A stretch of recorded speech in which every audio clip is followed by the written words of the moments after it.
오순절 묵상 38일째 성령 강림주일 준비 첫 번째 화요일입니다. 우리가 어제 살핀 것처럼 육체의 일, 곧 현상적인 것만 말고 더 깊이 들어가서 회개해야 된다, 이런 말씀을 드렸었는데, 다시 그 갈라디아서 5장 24절을 읽어볼게요. 그리스도 예수의 사람들은 육체와 함께 그 정욕과 탐심을 십자가에 못 박았느니라. 여기서 정욕이라고 번역된 헬라어는 파데마인데 고난, 마음의 고통, 이런 의미를 갖고 있습니다. 죄를 범하고 싶은 것은 강인한 어떤 힘을 말하는 거예요.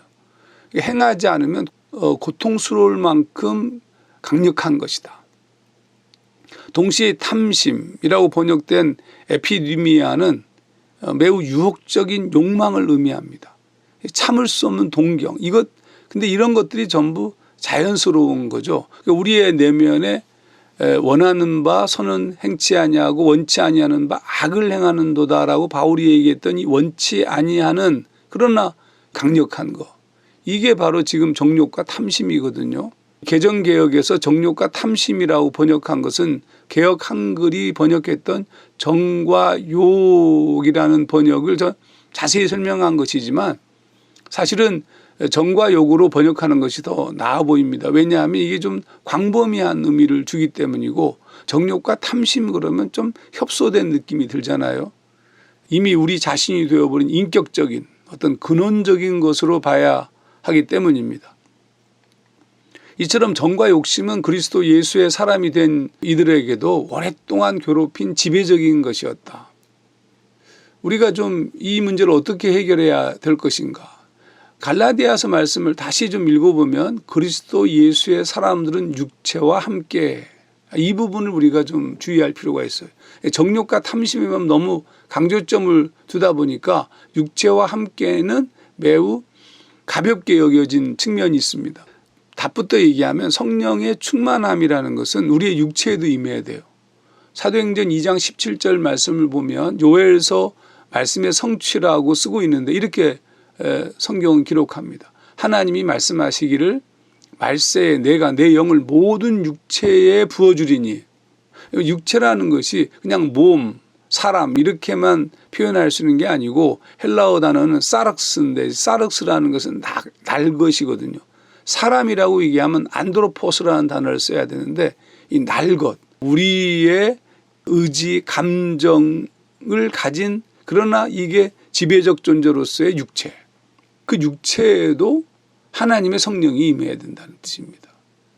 실제로 그들에게는 육체에도 임했어요. 어떤 일이 벌어지냐면 방언이라는 것이 터졌고, 뿐만 아니라 그들이 나와서 오순절 성령의 충만한 역사 이후에 예루살렘 저작거리에서 복음을 증거했단 말이에요. 근데 그거는 그들의 육체를 초월한 행위예요. 그 전에 그 두렵고 숨고 도망치던 베드로의 모습과는 전혀 다르잖아요.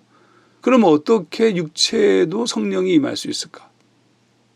저는 이렇게 생각합니다. 우리가 수련하며 육체를 경건의 연습으로 나아갈 때, 성령이 임할 때마다 우리의 육체조차 하나님의 성령의 통치를 받는 존재가 된다는 뜻입니다. 정과 욕으로 꽉 차 있는 길들여진 육체가 말씀을 읽고 기도를 해요. 이건 모두 다 정과 욕심에 반하는 것이잖아요. 그런데 일상적 삶에서 이것을 행한 겁니다. 그때 우리의 육체가 성령의 통치를 받을 가능성이 열린 것입니다. 그런데 여러분, 쉽지 않죠. 왜냐하면 우리의 일상은 하나님과 친화적이지도 않고, 무슨 문제가 발생해야 호들갑을 떠는 그 정도의 신앙에 불과하기 때문입니다. 육체에도 못을 박는다는 것은 일상적인 삶, 육체가 정과 욕에 지배받지 않고 방심하고 있을 때, 사실 우리가 어떤 동기가 주어지고 자극이 주어져서 이게 막 살아나지 않고 평상적 삶 속에서는 좀 조용할 수 있을 거거든요. 이걸 제가 방심한다고 표현했는데, 그때 말씀과 기도, 그리고 예배에 임하시는 성령의 통치를 받는 거예요. 성령은 그분께서 역사하시는 것이지만, 우리가 하나님을 추구하는 영적 삶의 방법을 택하여 육체를 사용할 때, 그때 성령이 우리에게 임할 수 있다는 뜻입니다.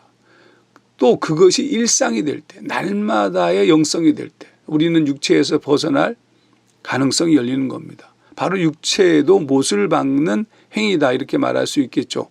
바울의 말로 얘기하면 로마서 8장 13절에서 14절, 너희가 육신대로 살면 반드시 죽을 것이로되 영으로서 몸의 행실을 죽이면 살리니 무릇 하나님의 영으로 인도함을 받는 사람은 곧 하나님의 아들이라. 여러분, 성령 충만은 자동적으로 임하는 게 아닙니다. 성령 충만이 자동적으로 주어지는 것이었다면 예수님께서 성령을 기다리라 이렇게 말씀하지도 않았을 것이고 또 성령을 구하라고도 말씀하지 않았을 겁니다. 누가복음 11장 13절 너희가 악할지라도 좋은 것을 자식에게 줄 줄 알거든 하물며 너희 천부께서 구하는 자에게 성령을 주시지 않겠느냐. 우리에게 필요한 게 이거죠. 그러니까 제자들이 예루살렘을 떠나지 않고 기다린 것은 단순히 기다린 것이 아니라 성령을 구한 거예요. 제자들은 자신들의 모습을 알고 있었기 때문에 그 말씀을 쫓아 기도했다는 뜻입니다. 집중적 기도였어요. 그때 성령이 임하였습니다.